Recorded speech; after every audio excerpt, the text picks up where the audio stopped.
নির্মলবাবু? কোথা থেকে বলছেন আপনি? আমি সিটাই থেকে বলছি। নির্মলবাবু বলুন, সিতাই থেকে বলছেন তাই তো? হ্যাঁ হ্যাঁ হ্যাঁ। বেশ, বলুন কেমন লাগছে আজকের অনুষ্ঠান?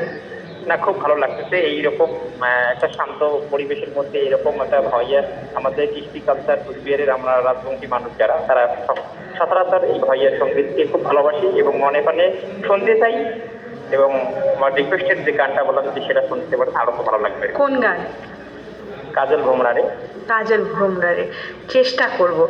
কামেশ্বর রায়ের ভাওয়াইয়া গান শোনাচ্ছি, তার কণ্ঠে যদি এ গান থাকে তাহলে পৌঁছে দেবো। আপনার কি ভাওয়াইয়া গান করা হয়? না, করা হয় না, কিন্তু ভবিষ্যতে মানে ইচ্ছে আছে আর কিছু করবো। আচ্ছা, এক দু কলি শুনতে পারি কি? যে কোনো গান? না, এই মুহূর্তে বলার মতো পরিস্থিতি নেই, ঠিক পরে হয়তো আরো হবে সেই সময়। নিশ্চয়ই নিশ্চয়ই, আপনাকে কিন্তু আমরা সব সময় পেতে চাই রেডিও কোচবিহারে। ফোন করবেন, সঙ্গে থাকবেন আমাদের। অবশ্যই অবশ্যই। নির্মলবাবু জুড়ে গিয়েছিলেন। নির্মলবাবু ফোন করেছিলেন সিতাই থেকে। নির্মলবাবুর বাড়ি সিতাইতে, কিন্তু এই মুহূর্তে নির্মলবাবু কোচবিহারেই রয়েছেন এবং আমাদের রেডিওর এই সম্প্রচারের সঙ্গে জুড়ে গিয়েছিলেন।